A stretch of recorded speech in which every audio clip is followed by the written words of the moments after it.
pasteur Joseph. Bonjour, frère Dieu. Bonjour. Voilà. Olivier. Alors, pour les frères et sœurs qui nous suivent pour la première fois, le principe de cette émission, Questions de foi, c'est de poser des questions à un serviteur de Dieu, des questions qui touchent à la foi chrétienne. Et à la dernière émission, en tout cas la première, nous avions reçu le pasteur Joseph et il nous avait parlé de l'âme. Et lors de cette émission, il nous a promis de revenir une seconde fois pour nous parler de l'esprit cette fois-ci. Et donc voilà, je vais déjà laisser le pasteur Joseph se présenter pour les frères et sœurs qui ne le connaissent pas. Est-ce que vous pouvez vous présenter un peu? Ok, pas de problème. En tout cas, merci encore pour ces instants que Dieu nous accorde d'être ensemble, de nous accueillir dans ce beau cadre. Et voilà, je me présente, je suis votre frère, le frère Joseph, connu aussi sous le nom de Jeff. Et avant, j'exerce le ministère pastoral ici dans la ville de Mons avec une équipe avec laquelle nous travaillons et Dieu se glorifie. Amen. Amen. Donc, on va peut-être remettre ces instants, on va passer une trentaine de minutes dans la présence de Dieu, on va donc prier pour recommander son moment entre les mains du Seigneur. D'accord. Père de gloire, je vais prier. Père de gloire, nous te disons merci pour ces moments que tu nous donnes, que ton esprit nous aide et nous assiste. Nous avons vraiment besoin de toi, afin que, Seigneur, cette question de foi soit une question au Dieu qui va répondre, qui est une réponse qui va répondre à toutes les questions que mon frère ou ma soeur pourrait se poser. Au nom de Jésus-Christ de Nazareth. Édifie-nous encore par ton esprit. Nous avons réellement besoin du Saint-Esprit, Père. Au nom de Jésus. Amen. Amen. Amen. Voilà, donc la dernière fois, vous nous avez parlé de l'âme et vous aviez promis de revenir pour nous parler de l'esprit. Bien sûr, oui. Alors voilà, c'est de la parole. Mieux vaut tard que jamais, comme on dit. Oui. Et le temps de Dieu est toujours le meilleur. Hein. Donc, on avait dit qu'on allait revenir et voilà, on revient pour continuer un peu dans ce qu'on avait commencé. Et aujourd'hui, on va parler de l'esprit, comme on avait dit.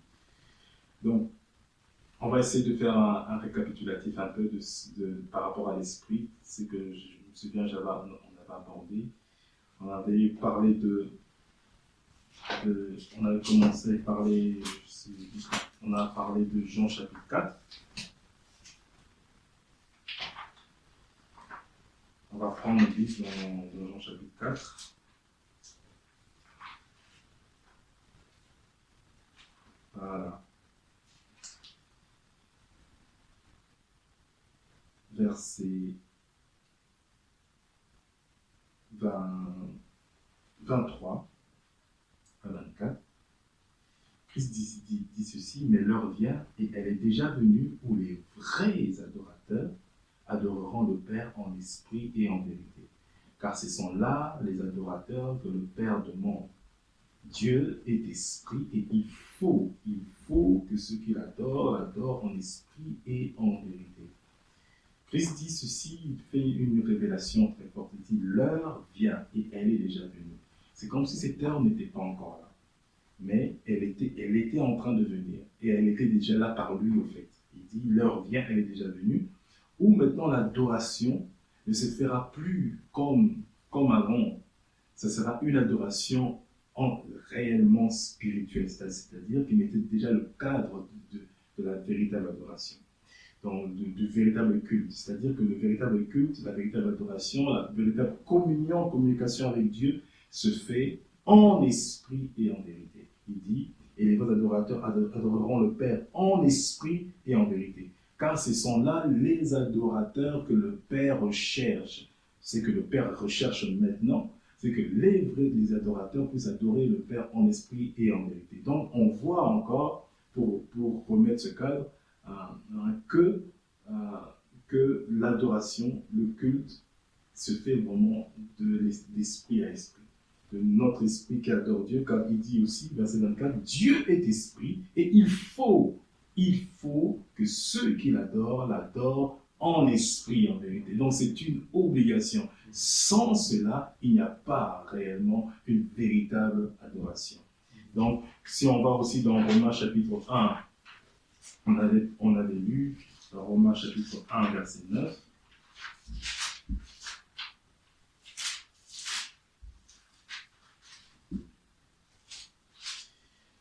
Ouais. Paul dit ceci: Dieu que je sers en mon esprit dans l'évangile de son Fils m'est témoin que je fais sans cesse mention de vous. Paul dit que lui, il sert Dieu en esprit. Donc voilà. L'homme spirituel, celui qui est né d'en haut, celui qui a l'esprit régénéré, c'est réellement un culte d'esprit à esprit, qui rend Dieu un culte vraiment par son esprit. C'est pour cela qu'il y a cette notion de la nouvelle naissance, ainsi de suite, parce que justement, il y a la naissance en esprit. Voilà. Et on peut également voir, oui, je pense à un passage de Romains chapitre 8, verset 16. On avait dit aussi que l'Esprit de Dieu, lorsqu'il vient habiter dans l'homme, il vient habiter dans son esprit. Donc l'esprit, c'est comme le lieu très saint, on avait parlé dans ce sens-là. L'Esprit de Dieu vient habiter dans notre esprit. Voilà. Romains chapitre 8, verset 16 dit ceci. Ça va, tu y es? Oui, je suis.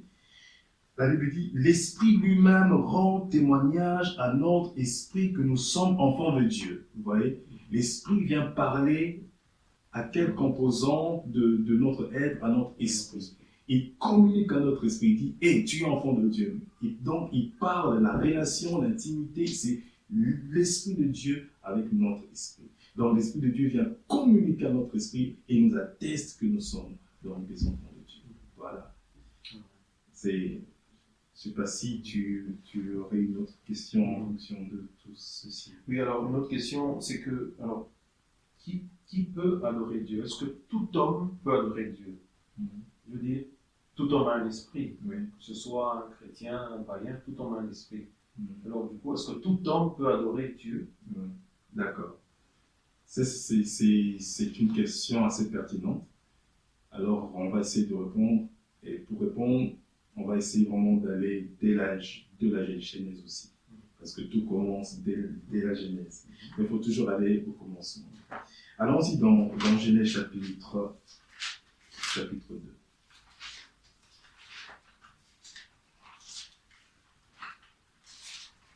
Genèse chapitre 2.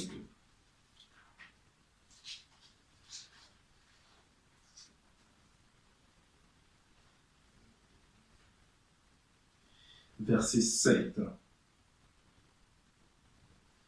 Je lis au nom du Seigneur Jésus-Christ. L'Éternel Dieu forma l'homme de la poussière de la terre et souffla dans ses narines un souffle de vie, et l'homme devint un être vivant. D'autres versions disent une âme vivante. L'Éternel Dieu forma l'homme de la poussière de la terre, c'est-à-dire qu'il a pris la poussière, il a commencé à former l'homme, et l'homme n'avait pas encore de vie. Vous voyez? L'homme n'avait pas encore de vie. Et puis, qu'est-ce qui se passe? Il souffle maintenant dans ses narines. Dieu, l'Éternel, souffle.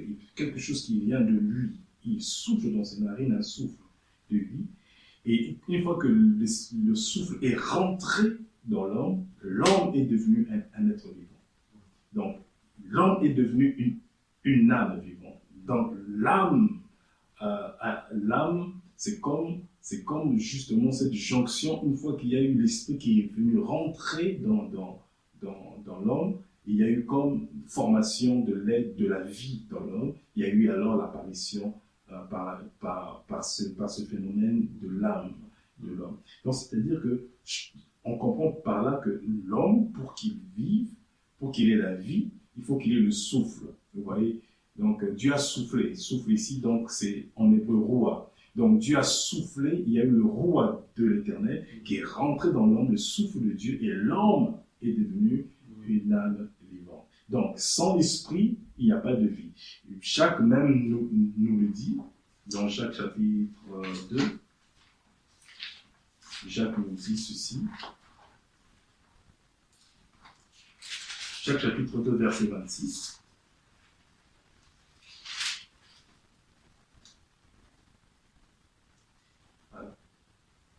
Je lis au nom du Seigneur Jésus.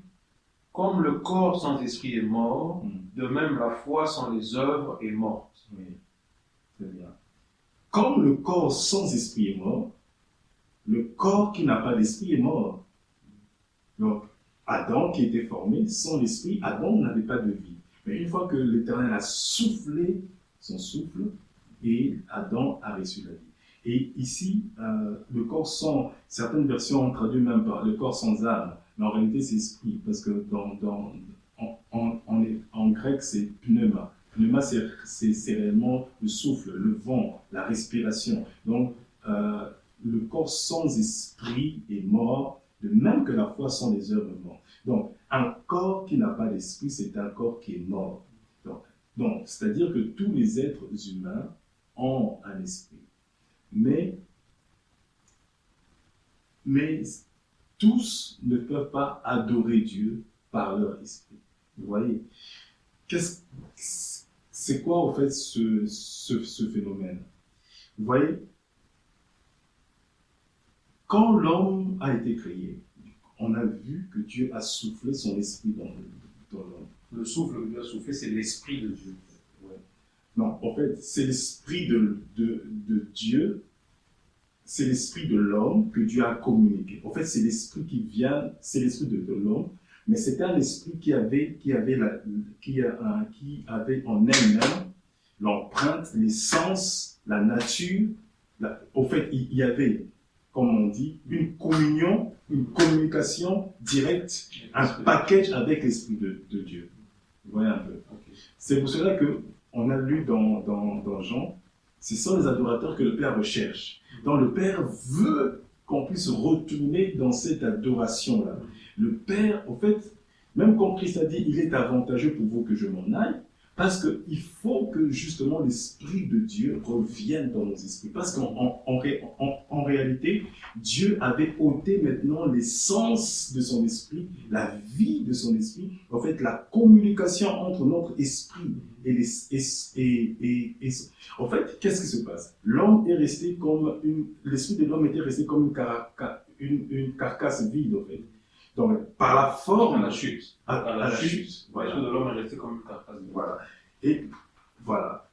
Qu'est-ce qui se passe même dans Genèse, puisque tu en parles dans ce sens-là, dans Genèse chapitre 6,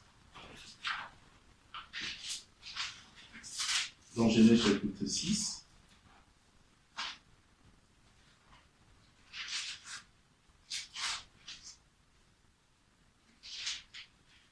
Genèse chapitre 6, verset 1 à 3. Lorsque les hommes eurent commencé à se multiplier sur la face de la terre et que les filles leur furent nées, les fils de Dieu virent que les filles des hommes étaient belles. Ils ont pris pour femmes parmi toutes celles qu'ils choisirent. Alors l'Éternel dit, mon esprit, tu vois, l'Éternel dit, mon esprit à moi, ne contestera pas toujours dans l'homme. D'autres versions parlent, ne restera pas toujours dans l'homme. Car l'homme n'est que chair et ses jours seront de 120 ans. Qu'est-ce qui s'est passé? Là, il y a eu maintenant cette dissociation. Dieu est venu enlever l'essence même de l'esprit, son esprit. L'esprit de l'homme est resté comme une carcasse un peu vide. Donc l'homme est resté, comme on dit, l'homme est créé selon l'image de Dieu. La forme est là, mais le fond n'était plus là. Je ne sais pas si je me fais comprendre. La forme est restée, mais le fond n'était plus là. C'est pour cela que Christ devait revenir pour nous faire retourner dans la véritable adoration, où notre esprit devait être en communion avec l'Esprit de Dieu. À l'époque, dans le jardin d'Éden, l'Esprit de Dieu était sensible à l'Esprit de Dieu. Dieu venait visiter Adam et Ève. Il connaissait la voix du Seigneur, il y avait cette communication, cette communion, mais cette communion a été perdue par la chute et au fur et à mesure de la pratique de péché. Dieu est venu comme ôter sa vie. sa vie. Et à l'époque, tu vas voir, les hommes pouvaient vivre 500, 600, 700 ans, 800 ans, avant que l'Éternel ne vienne ôter l'essence de son esprit, l'esprit de vie, le Saint-Esprit dans l'esprit de l'homme. Avant que Dieu n'enlève cela, les hommes peuvent vivre très longtemps. C'est une image très forte pour montrer que par l'esprit, nous avons la vie éternelle. Mais lorsque l'esprit de Dieu est enlevé, la vie, voilà, il n'y a plus vraiment la vie. L'esprit de Dieu est un esprit de vie. Ok? Et ça, c'est quelque chose qu'il faut vraiment comprendre. C'est que en vérité, les païens, ils ont un esprit, mais leur esprit est comme mort. Mais pas mort parce que c'est mort, en fait, mort parce que leur esprit est séparé de l'esprit de Dieu. Ok? Leur esprit est séparé de l'esprit de Dieu. C'est comme ça que il y a deux images fortes que la Bible emploie pour nous montrer que nous retrouvons l'esprit. On parle justement de la nouvelle naissance. Cette nouvelle naissance, tu vois, quand un enfant naît, il y a la vie qui arrive. C'est-à-dire que lorsqu'on accepte Christ, il y a comme une naissance d'en haut, une naître d'eau et d'esprit. Tu vois un peu. Donc cette naissance vient en nous, l'Esprit de Dieu vient récupérer sa place. Il y a aussi cette notion de la résurrection. Autrement, nous étions morts par nos péchés. Aujourd'hui, nous avons la vie en Christ. Même la résurrection, c'est l'image de retrouver la vie, en fait. Donc la vie est communiquée à nos esprits lorsque l'Esprit de Dieu vient habiter nos êtres, lorsque nous acceptons Jésus-Christ véritablement comme Seigneur et Sauveur. C'est pour cela que Christ, je répète encore, il a dit, il est avantageux pour vous que je m'en aille, parce que lorsque je partirai, l'Esprit de Dieu viendra et il viendra habiter en vous. Ça va? Et donc quand Dieu disait à Adam, si tu manges du fruit de l'arbre, tu mourras. Or, on voit qu'Adam a mangé, mais il n'est pas mort physiquement. Voilà. Donc il était plutôt mort dans le fait qu'il a été séparé de Dieu. Voilà. D'accord.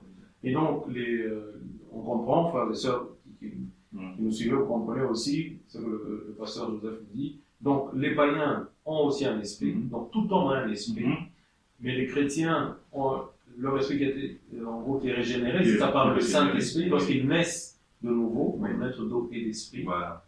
D'accord? Et ils sont en communion avec Dieu. Voilà. Et donc maintenant, l'adoration dont Jésus-Christ parlait dans Jean, ce n'est pas juste prier pour dire Seigneur, je t'adore. Ouais. L'adoration, c'est toute une vie de communion avec l'Esprit. C'est une vie de communion avec l'Esprit. C'est une belle remarque que j'aimerais rebondir dessus. En fait, la communion avec Dieu, lorsque l'Esprit de Dieu vient habiter en nous, c'est toute une nouvelle vie qui commence. Une vie d'intimité, de communion avec Dieu. Donc, c'est vraiment cela. Et pour encore dire ceci, même Christ, même les païens, en fait, lorsqu'ils ont vraiment un esprit, et lorsque l'esprit sort de la vie de l'homme, c'est là que justement la mort intervient. Même Christ pouvait dire, Père, entre tes mains, je remets mon esprit. Je remets mon esprit. Dans l'esprit de Christ qui est en lui, une fois qu'il sentait que sa fin arrivait, il a rendu son esprit. La Bible dit dans Genèse et dans Matthieu 27, il rendit son esprit à l'Éternel. Mais la mort spirituelle, c'est vraiment cette séparation entre notre esprit et l'esprit de Dieu. Et voilà, c'est un peu cela. D'accord. Et maintenant, quand quelqu'un naît de nouveau, son esprit est régénéré. Oui. Et parfois, on parle aussi de la mesure de l'esprit. Donc, est-ce qu'on peut grandir dans l'esprit, grandir en esprit? Oui. Ça, c'est évident. Même la nature nous enseigne. Un enfant qui est né ne peut pas rester bébé. Il faut qu'il y ait une croissance. Et beaucoup justement des gens ne travaillent pas par rapport à leur croissance spirituelle. Nous devons grandir en esprit. Prenons 1 Pierre chapitre 2.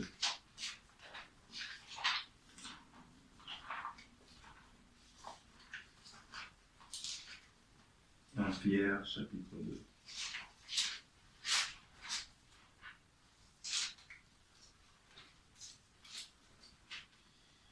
Voilà, juste ça. Voilà, verset 2, chapitre 2, partie de verset 1. Je le lis au nom du Seigneur Jésus-Christ. Rejetons donc toute malice et toute ruse, la dissimulation, l'envie et toute médisance, désirez comme des enfants nouveau-nés le lait spirituel et pur, afin que par lui vous croissiez par le salut, si vous avez écouté que le Seigneur est bon. Amen.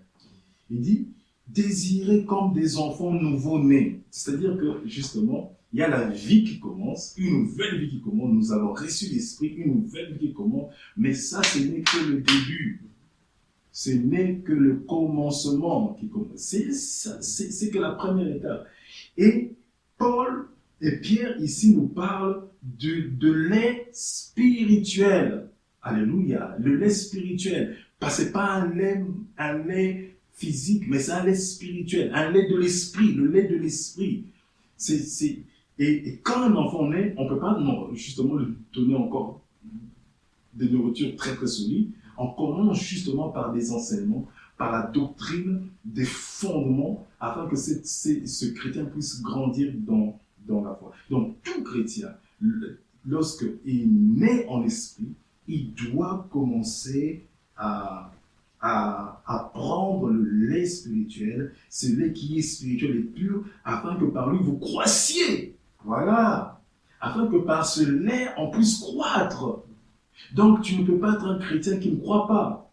Il y a des chrétiens aujourd'hui qui ne croissent pas spirituellement. Leur niveau spirituel d'hier, c'est le même 10 ans plus tard, mais il y a un problème. Il y a vraiment un problème. Et la responsabilité, c'est aussi l'enseignement qu'ils reçoivent, ceux qui doivent travailler pour. Vous voyez, quand un enfant vient de naître, n'importe quel enfant, un bon encadrement est très important. Alors, ça, je demanderais d'insister. L'encadrement spirituel est très important. Le cadre est très important. Ça permet une meilleure croissance spirituelle. Et il dit, si vous avez goûté que le Seigneur est bon, c'est-à-dire que quand tu te convertis, tu goûtes, c'est comme si tu goûtes à quelque chose, tu dis waouh, c'est bon, alors tu veux encore plus de lait, parce que sans ça, tu ne peux pas, voilà, tu ne te sens pas bien, tu as besoin de manger afin de grandir. C'est pour cela que Christ dit, l'homme ne vivra pas seulement de pain, mais de toute parole qui sort de la bouche de l'Éternel. Donc, l'être spirituel vit de la parole de Dieu. Voilà. Et cette parole est dimensionnelle. Il y a le lait, et tu grandis au fur et à mesure que tu grandis. Le lait de premier âge, deuxième âge, troisième âge, après tu commences à manger la nourriture solide, mais Dieu t'emmène à manger afin que tu puisses réellement grandir. Ça va? Et on peut voir également, puisqu'on parle de lait, il y a ce passage de 1 Corinthiens chapitre. Prenons Hébreu chapitre 5.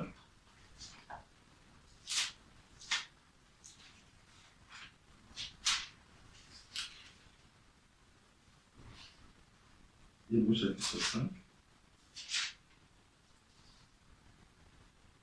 Voilà.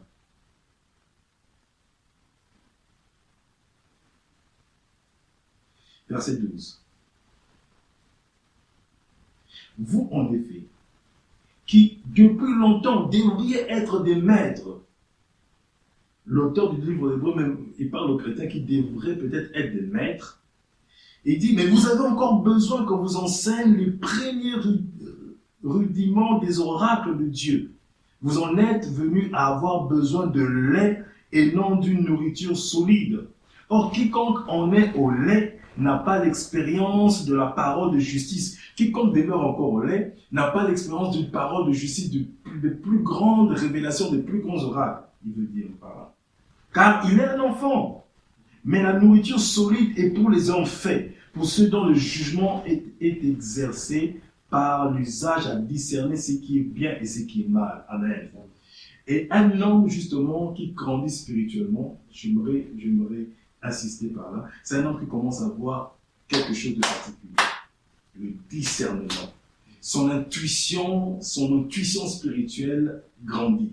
Il discerne ce qui est bien. En fait, il a le discernement. Ici, on dit, verset 14, mais la nourriture solide est pour les hommes faits, pour ceux dont le jugement est exercé par l'usage à discerner ce qui est bien et ce qui est mal. Donc, je disais, ceux qui grandissent spirituellement, plus tu grandis spirituellement, plus tu sais, tu ne peux pas te tromper par les faux enseignements, les faux docteurs, les faux prophètes. Tu as la capacité de discerner. Tu as la capacité de discerner même les esprits. Tu as la capacité de discerner les songes, les révélations. Tu as une sagesse nouvelle. Vous voyez, une sagesse beaucoup plus grande. Voilà. Et par rapport au discernement, Paul nous dit dans Romains aussi, dans Romains chapitre 12, c'est ce qui est très important.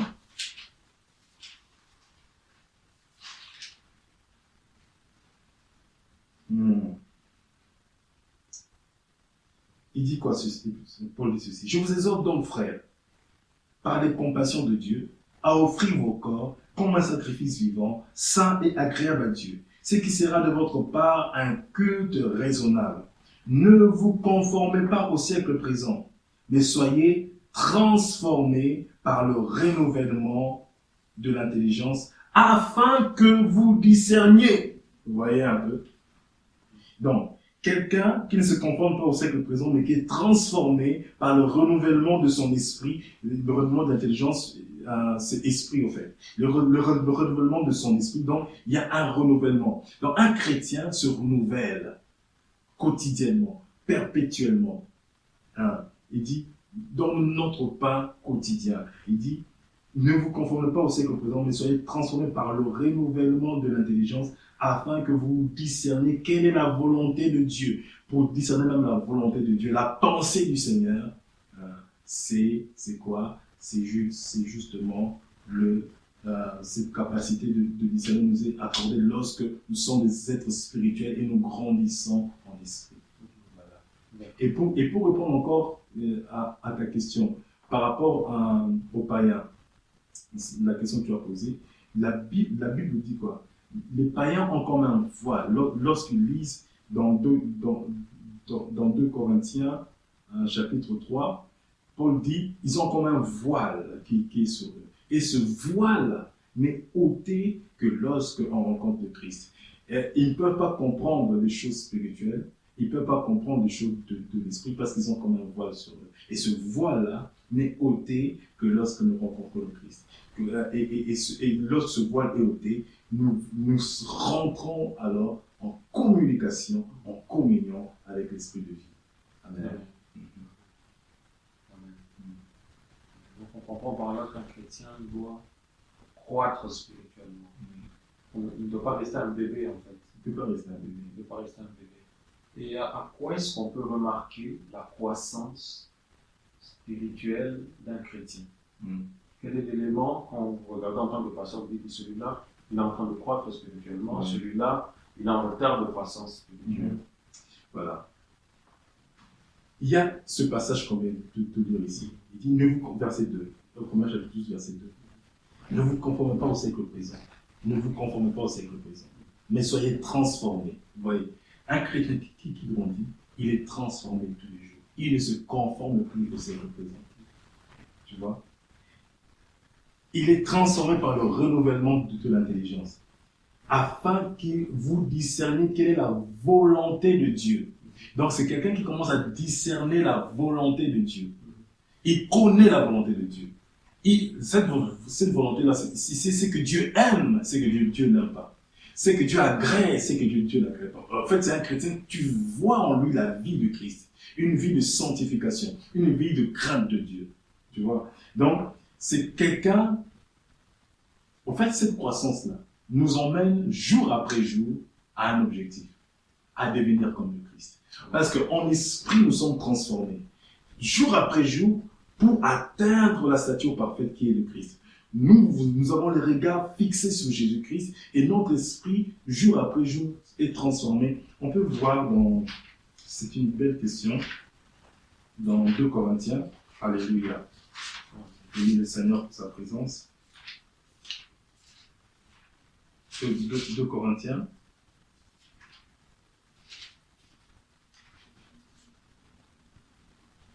Deux Corinthiens chapitre 3.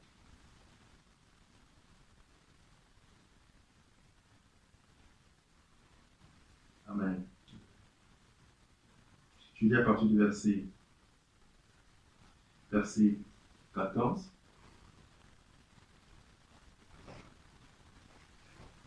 Je lis à partir du verset 13. Et nous ne faisons pas comme Moïse qui mettait un voile sur son visage, afin que les fils d'Israël ne fixassent pas les regards sur la fin de ce qui était passager. Mais ils sont devenus durs d'entendement, car jusqu'à ce jour, le même voile demeure quand ils font la lecture de l'Ancien Testament et ils ne se lèvent pas, parce que c'est en Christ qu'il disparaît. En fait, le voile est ôté, comme j'ai dit tout à l'heure, ce voile-là est ôté en Christ. Verset 15, jusqu'à ce jour, quand on lit Moïse, un voile est jeté sur leur cœur. Mais lorsque le cœur se convertisse au Seigneur, le voile est ôté. Ouais. Or, le Seigneur, c'est l'Esprit. Et là où est l'Esprit du Seigneur, là est la liberté. Verset 18. Nous, tous qui, le visage découvert, vous voyez, le visage découvert, la communication avec l'Esprit de Dieu est restaurée, contemplons comme dans un miroir la gloire du Seigneur. Nous sommes transformés en la même image de gloire en gloire, comme par le Seigneur l'Esprit. Amen. Nous contemplons une image, alléluia, et nous sommes transformés par la même image jour après jour.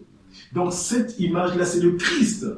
Et la parole que nous mangeons, que nous recevons, le pain de tous les jours que Dieu nous donne, nous emmène au fur et à mesure la connaissance, à connaître davantage de Christ, et nous sommes transformés à l'image de Christ.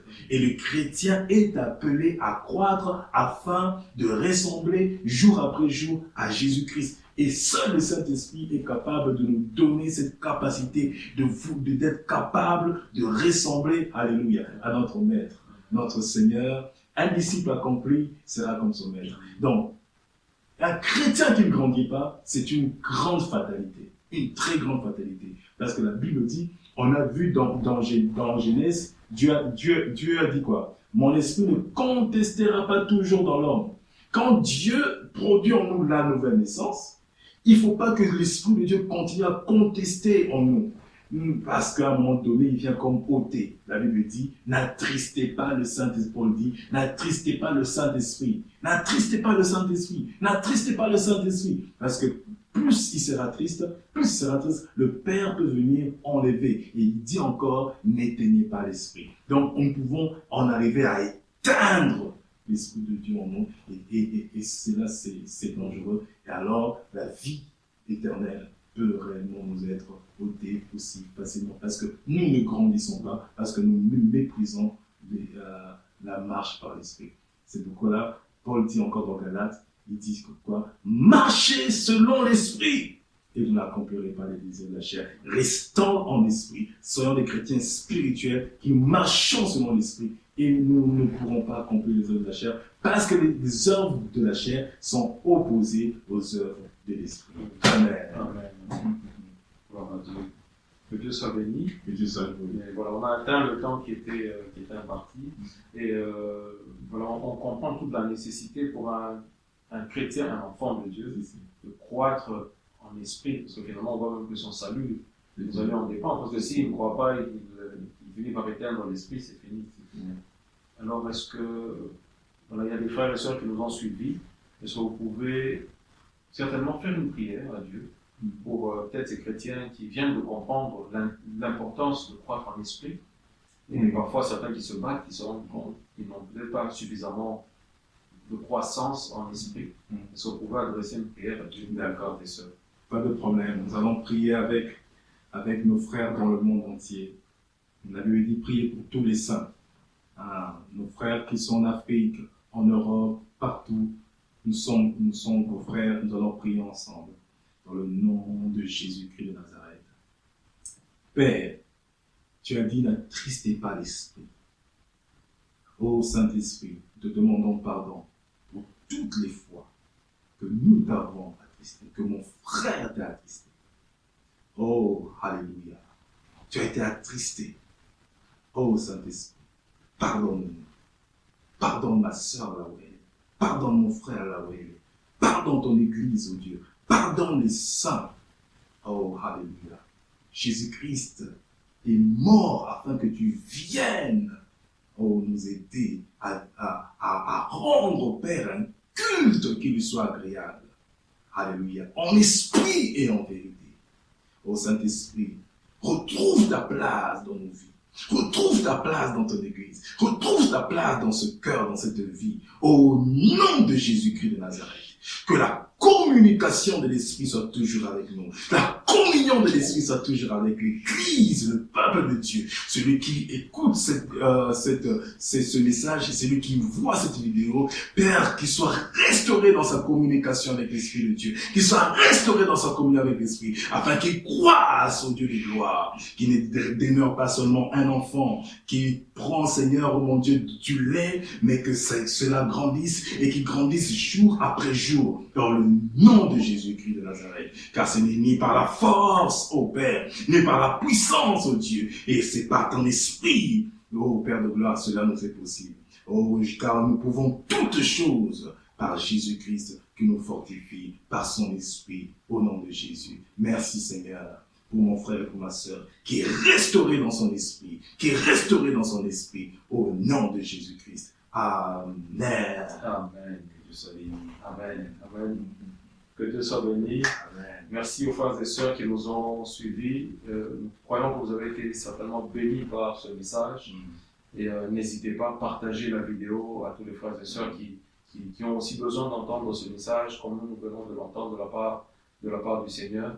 Et nous nous retrouverons certainement par la grâce de Dieu, si d'ici là, le Seigneur ne revient pas, pour une autre émission. Que Dieu soit béni. Merci beaucoup, Pasteur Joseph. Et à notre que la gloire soit au Seigneur. À la prochaine, certainement. Amen. Si Dieu nous prête encore. Amen. Dieu soit loué. Amen. Au revoir.